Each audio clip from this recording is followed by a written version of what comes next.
Hai, apa kabar semuanya? Semoga kabar Anda baik-baik saja. Terima kasih karena sudah memberikan support dan juga kesetiaan Anda untuk membangun channel Codot Film. Yuk kita lanjutkan alur ceritanya, sambil siapin kopi dan cemilan, setting suara volume full. Gasken, Wu Zhenze adalah pemburu level A yang mendekati level S. Jika nilai pengukuran kekuatan sihir sedikit lebih tinggi, dia akan menjadi pemburu peringkat S kedua dari asosiasi setelah Gao Jianli. 4 tahun pengalaman bisnis dan kemampuan terkuat dia level. Dia adalah kandidat yang paling cocok untuk memimpin para pemburu yang tergabung dalam asosiasi, dan tidak ada yang keberatan dengan ini. Setelah mengatakan bahwa Wu Zhenze akan direkomendasikan, para eksekutif di tempat kejadian telah berdiskusi satu demi satu. Namun setelah mendengarkan penjelasan dari wakil presiden asosiasi, mereka tiba-tiba terdiam. Namun, para pihak sendiri masih sulit menerimanya. Quote, saya tidak memadai untuk posisi ini dalam banyak hal. Ada banyak orang dengan posisi lebih tinggi dariku, dan pengalamanku terlalu sedikit. Di usia 30-an. Meski memiliki akumulasi pengalaman yang tidak bisa diabaikan dalam 4 tahun pengawasan, namun di usianya, ia jauh dari memenuhi syarat untuk menjadi pemimpin kelompok. Setidaknya itulah yang dipikirkan Wu Zhenze. Wakil presiden asosiasi juga ada di sini, semua direktur di tempat kejadian, dan menteri cabang dari berbagai cabang yang ada di sini bersama. Wu Zhenze melihat sekeliling pada para eksekutif yang luar biasa, dan bertanya lagi kepada wakil presiden asosiasi. Ada begitu banyak orang luar biasa di sini, mengapa saya akan menggantikan ketua Gao Jianli sebagai ketua asosiasi? Panggilan. Wakil presiden asosiasi menoleh ke satu sisi dan mendesah rendah. Ini adalah bantahan yang diharapkan.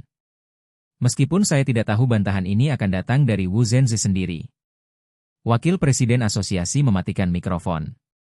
Dewan baru saja menerbitkan posisi formulaik mereka. Sekarang saatnya menerbitkan pemikiran batin yang benar dan non-formula. Setelah mematikan mikrofon, para eksekutif yang hadir menajamkan telinga mereka dengan lebih serius. Quote, saya, atau eksekutif asosiasi lainnya, tidak ada dari kita yang dapat memobilisasi kekuatan tempur terkuat di negara haji. Kekuatan tempur terkuat dari asosiasi Hunter. Bahkan tanpa menyebut namanya, wajah seseorang jelas muncul di benak semua orang. Dia telah sepenuhnya membuktikan kekuatannya di negara H, negara R, dan bahkan negara M. Tanpa dia, asosiasi tidak dapat beroperasi. Meskipun sudah seperti ini sekarang, akan lebih lagi di masa depan. Kekuatan seorang individu dapat mengguncang pemburu tingkat kekuatan nasional dari seluruh negara. Salah satu pemburu yang dikenal sebagai tingkat kekuatan nasional berlutut di depan Hunter Seong Jinwoo. Untuk orang seperti itu, apa yang bisa diminta oleh asosiasi pemburu kecil darinya? Satu-satunya hal yang dapat dilakukan asosiasi adalah mengajukan permintaan serius dan menunggu jawabannya. Melalui ketua Gao Jianli, asosiasi meminjam kekuatan Hunter Cheng Jinwoo untuk menyelamatkan tim Pulau Qizhou yang hampir musnah. Dan di masa depan mereka masih membutuhkan jendela komunikasi di mana mereka dapat meminta bantuan Hunter Seong Jinwoo. Wu Zhenze saat ini adalah orang terdekat dalam asosiasi dengan Hunter Cheng Jinwoo. Ini saja sudah cukup kualifikasi. Wakil Presiden Asosiasi mengungkapkan pemikirannya yang tulus pada pertemuan tersebut, dan Dewan tidak menyangkal kesimpulan dari Wakil Presiden Asosiasi tersebut. Kemudian, seolah setuju, para eksekutif yang duduk di ruang konferensi besar mulai menganggukkan kepala. Sama seperti Hunter Seong Jinwoo, kami juga akan menghormati Menteri Oh Jin Cheol dan tidak akan memaksakan harapan kami padamu. Kekuatan ada di pemburu. Pernyataan Wakil Presiden Asosiasi hanya ingin menunjukkan hal ini. Jadi, bisakah kamu serius menerima keputusan kami? Semua mata tertuju pada Wu Zhenze. Presiden diselimuti keheningan. Wu Zhenze bisa merasakan tatapan panas yang tak terhitung jumlahnya terpantul di kulitnya. Setelah berpikir sejenak, dia berbicara perlahan. Saya... Cheng Jinwoo membolak-balik berita halaman web di ponselnya, dan saat halaman itu meluncur, gerakan tangannya berangsur-angsur menjadi lebih cepat. Menakjubkan? Dia tanpa sadar mengucapkan seruan yang sering digunakan adik perempuannya, Xiao Ya. Pemburu yang menggantikan Gao Jianli, mantan presiden asosiasi. Pemilik baru asosiasi pemburu adalah Wu Zhenze Hunter.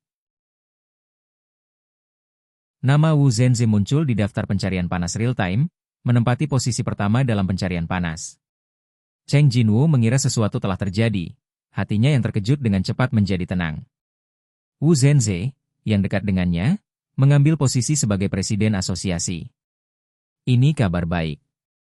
Dengan senyuman di wajahnya, Cheng Jinwu diam-diam mengucapkan selamat kepada Wu Zhenze di dalam hatinya. Kemudian, dia dengan lembut melemparkan kembali ponsel yang dimatikan. Ponsel yang terbang mundur ditangkap oleh tentara semut Cheng Jinwu dengan cara yang mendebarkan. Cheng Jinwu melirik tentara yang sedang memasukkan ponselnya ke dalam tasnya, dan dia tidak bisa menahan diri untuk mengatakannya. Mantanmu melakukan pekerjaan yang jauh lebih baik daripada kamu. Kamu harus memperhatikan.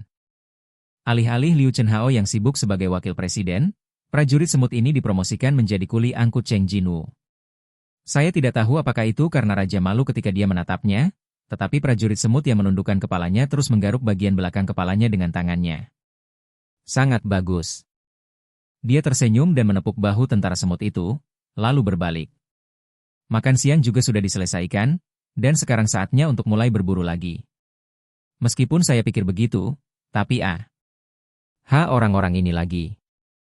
Cheng Jinwu memandangi lautan pepohonan yang subur yang mewarnai bidang penglihatannya menjadi hijau, dia menggaruk dahinya. Belum lama ini, itu adalah desa yang tidak diserbu oleh raksasa, tetapi sekarang mengingatkan kita pada hutan hujan Amazon. Bahkan jika Anda tidak menggunakan kekuatan magis untuk menghakimi, Anda akan menganggap tempat ini aneh. Tapi hewan-hewan itu tampaknya tidak merasakan adanya kelainan di sini, meninggalkan jejak mereka diburu di mana-mana.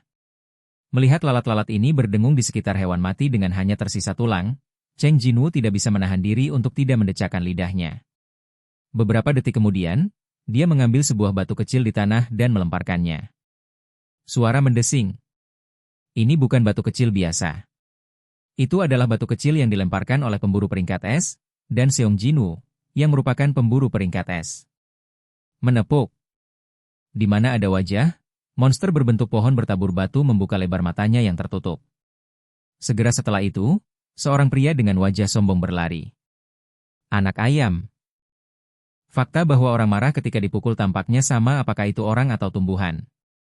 Seong Jinwu yang memanggil, pedang pendek Raja Iblis, menjentikannya. Pohon raksasa itu melambaikan dahannya yang tebal ke arah manusia yang bergegas mendekat. 039. Sangat lambat, 039. Orang ini lambat. Seong Jinwu dengan tenang menghindari dua cabang pohon yang melambai seperti kepalan tangan, dan diam-diam menatap wajah pohon itu. Pohon tidak bisa mengikuti gerakannya sendiri dengan matanya.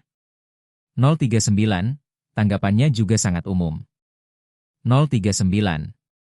Meski setiap dahan menyentuh tanah, tanah akan tenggelam, tapi itu saja. 039, dibandingkan dengan ukurannya, kekuatannya tidak cukup. 039. Itu terlihat sangat kuat karena ukurannya yang besar, tetapi kekuatan penghancurnya terlalu buruk dibandingkan dengan monster raksasa dengan ukuran yang sama. Namun, mungkin pengganti? Cheng Jinwu memegang belati itu dengan erat, dan belati itu masuk dan keluar dari tubuh monster pohon itu beberapa kali. Cewek.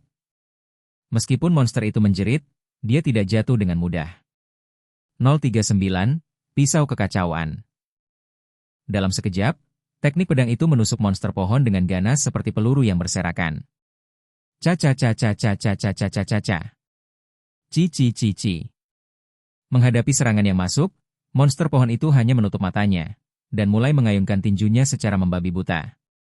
Cheng Jinwu menghindari tinju dan mendekati monster itu. Setelah dia dengan cepat memasukkan belati ke dalam gudang, dia mengepalkan tinjunya dengan erat, dan otot-otot di lengan kanannya, yang telah mengumpulkan kekuatan sihir, membengkak dengan cepat. Segera setelah itu, dia mengayunkan pukulan tiba-tiba. Ledakan. Pohon-pohon yang telah dipotong setengah tergantung jauh. Kicau. Monster pohon itu menjerit dan berguling beberapa kali di tanah. Setelah dampaknya melemah, monster pohon itu menyeret tubuhnya yang hancur dengan tangannya, dan perlahan mendekati Cheng Xiaoyu. Daya tahan yang luar biasa. Plastisitas monster berbentuk pohon yang ditemukan di Guosin ini sungguh menakjubkan. Cheng Jinwu terus memukulinya belasan kali sebelum berhenti bergerak. Ngomel. Sebelum meninggal, monster pohon itu memuntahkan cairan berbau busuk dari mulutnya. Cheng Jinwu dengan cepat menutupi hidungnya. Yang lebih menjengkelkan daripada vitalitasnya yang tak ada habisnya adalah bau busuknya. Prajurit semut yang menggantikan Liu Chenhao dengan serius mencari tiang ajaib di mayat, dan selama periode ini, Cheng Jinyu memeriksa lautan pohon yang dikumpulkan oleh monster. Dia sedikit bermasalah. 039, artinya tidak akan ada habisnya seperti dulu kan, 039. Sudah berapa lama ruang bawah tanah terdekat tidak terkendali. Melihat orang-orang yang tumbuh membentuk hutan ini, Cheng Jinwu tidak bisa menahan cemberut lagi. Meski merepotkan, manusia adalah makhluk yang cerdas. New Novels Quick Transmigger. Oke guys, jangan lupa like, comment, share, and subscribe di channel Codot Film. See you next video, peace out and bye-bye.